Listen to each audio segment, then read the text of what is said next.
to sing these songs of freedom. That's all I ever had. Redemption songs, redemption songs. Hi, I'm Lisa. I am the ukulele fool. Did you know that there is a genre of music called Jamaican and Hawaiian fused together? Well, today we're going straight Jamaican here with Bob Marley's lovely tune. Grab your ukulele, I'll take you through it. You only need these basic chords. Let me give you some fingering help with those. G to E minor is a hard chord transition. I know, I struggled with it when I was learning ukulele, and I found that a strap was extremely useful. That's the chord transition that said, I'm getting a strap. So I do it traditionally, fingering the G this way and fingering the E minor this way, and I just worked it. Here's a hack that you combine with your strumming. We're going to be doing the island strum on this, and on the last up strum, you can play an A minor 7, which has no fingers on the fretboard. Now don't just sit there and take a breather. You got to be moving your fingers into that E minor from the G. Watch, it goes like this. Down, down, up, down, up, E minor.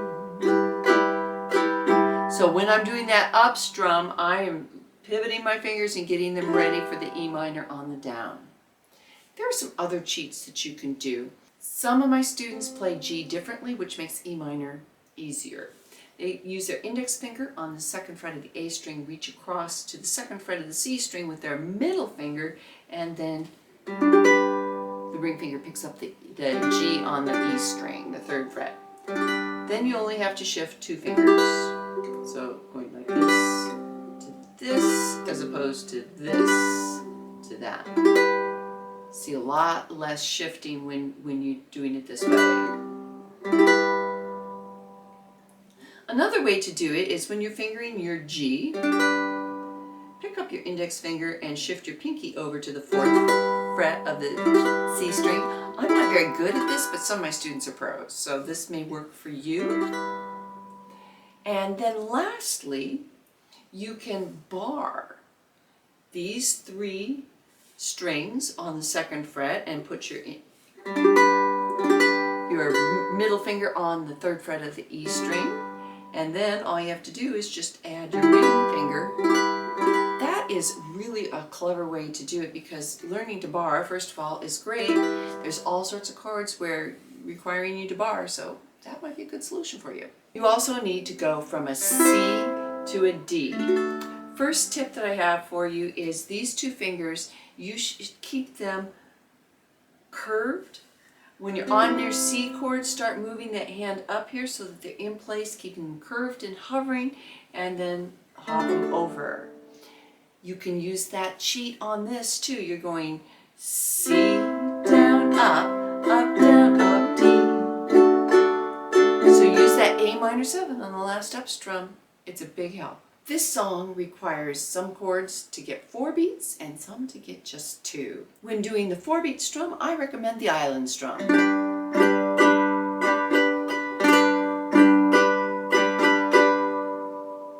When doing the chords that only require 2 beats, I recommend a 2-beat strum.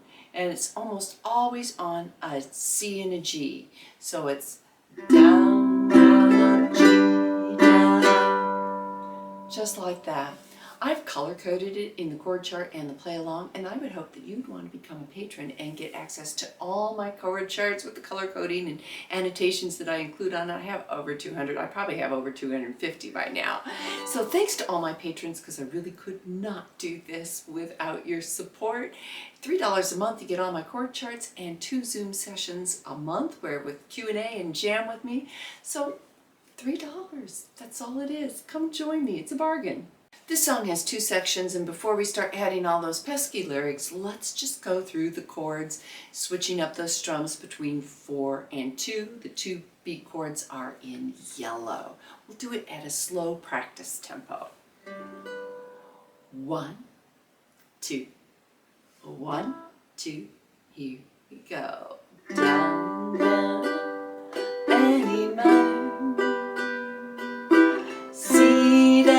G down of A minor, oh G down and E minor, C and G and A minor, and G and an E minor, a C and a G and A minor, and G and E minor, C and a D and a down strum, a G, C, D and G, and C and D, C, D and G, C, D and G.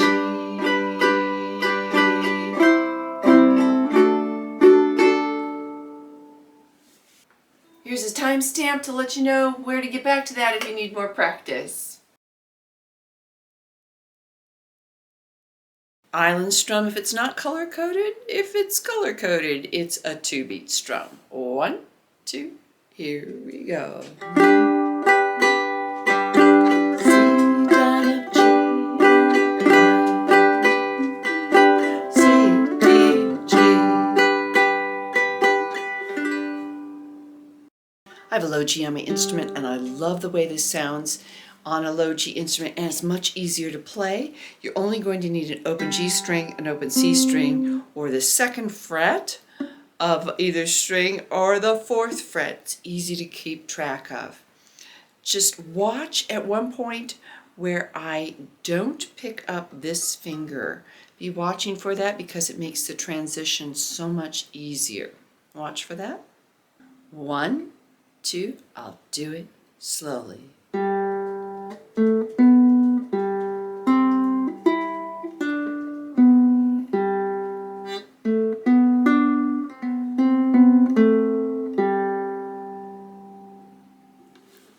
One, two, I'll do it again.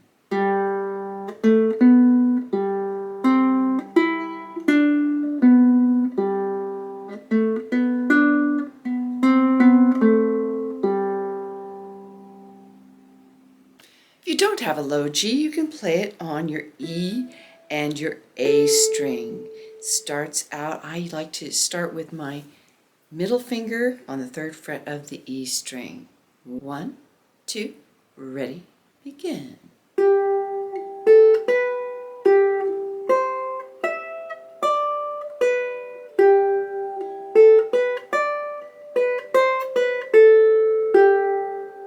One, two, a second time.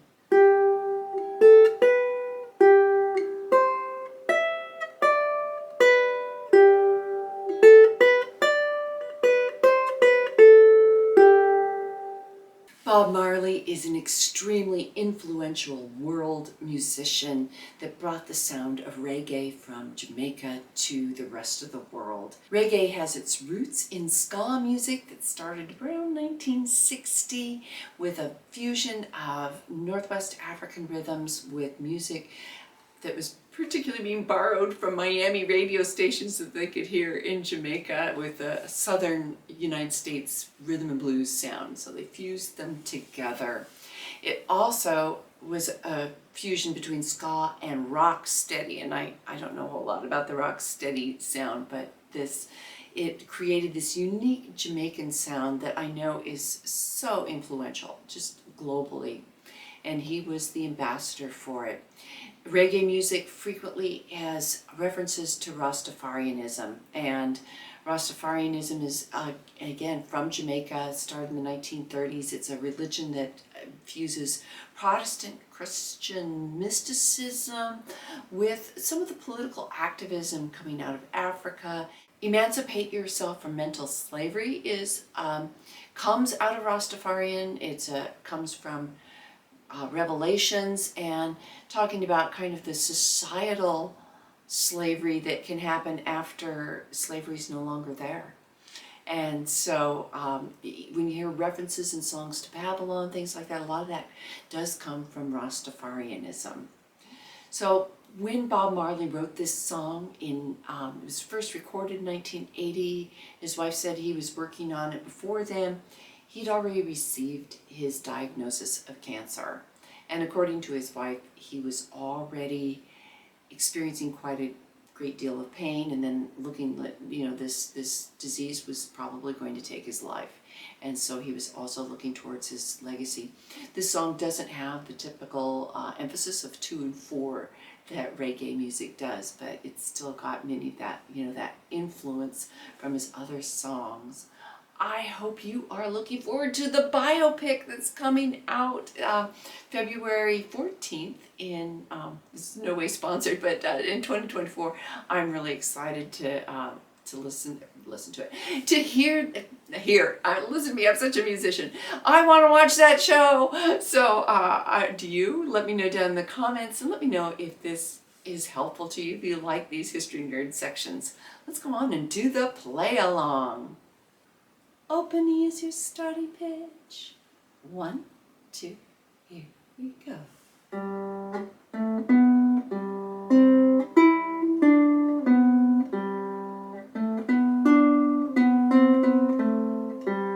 Oh, pirates, yes, they rob I, sold I to the merchant ships.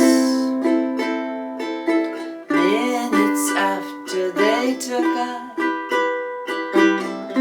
from the bottomless pit, but my hand was made strong by the hand of the Almighty.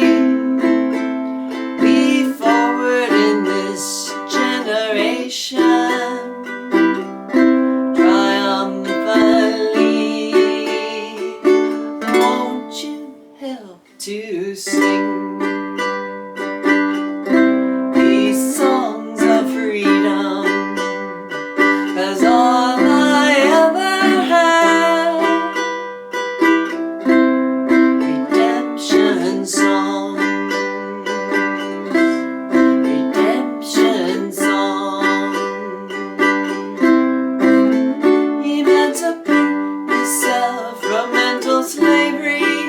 None but ourselves can free our minds. And don't fear for atomic energy, 'cause none of them can stop the time. How long shall they kill our prophets while we stand aside and look? Ooh, some say it's just a part of it. We got to fulfill the book. Won't you help to sing these songs of freedom? 'Cause all I ever had, redemption songs, redemption songs, redemption songs.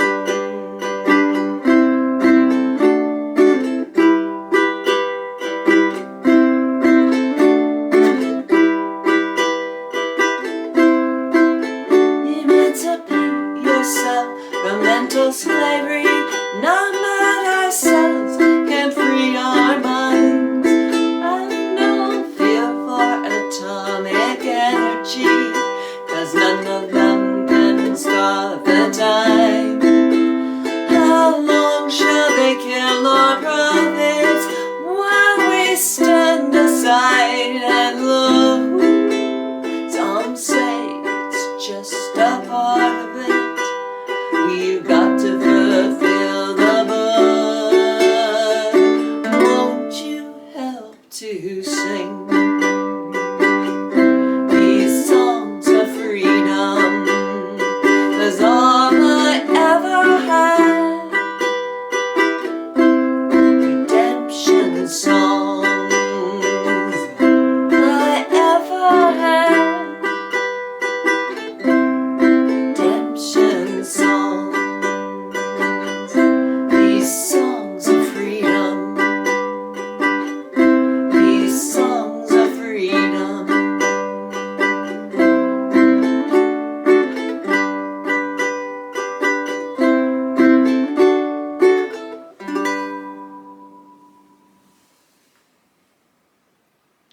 would love to know how you're doing. Getting feedback from YouTube and my patrons is an important process in my journey as an educator, so I'd love to hear about it. Speaking of which, would you love to hear some singing tips? I have a few in these. I'm going to insert a photo here of my copy of what I just played of it. There's some flaws in it that I'll have to clean up before the publication, but you see I've got chicken scratches and everything all over it, and that's about phrasing. Phrasing is, in vocalists, is where you're putting things particularly in the beat. And things are not exactly on the beat as Bob Marley sings them. I think the one that's most important is all I ever had. Had is actually hitting before the E minor, just a little bit, it's like, oh, what do you do is in trying to communicate that. So I don't try to communicate that exactly on the printed form. I listen to performers all the time. I listen to it multiple times.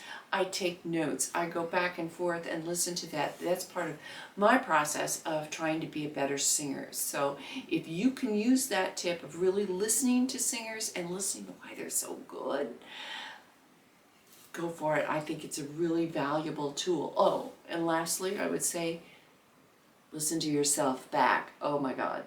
So instructive. Oh, thank goodness I have a set of ears to hear it. It takes some bravery. All right, YouTube should be suggesting something. Join me on Patreon if you've got the funds. I'd sure appreciate it, and I hope to see you in the next video. Don't forget to like this video. Thanks.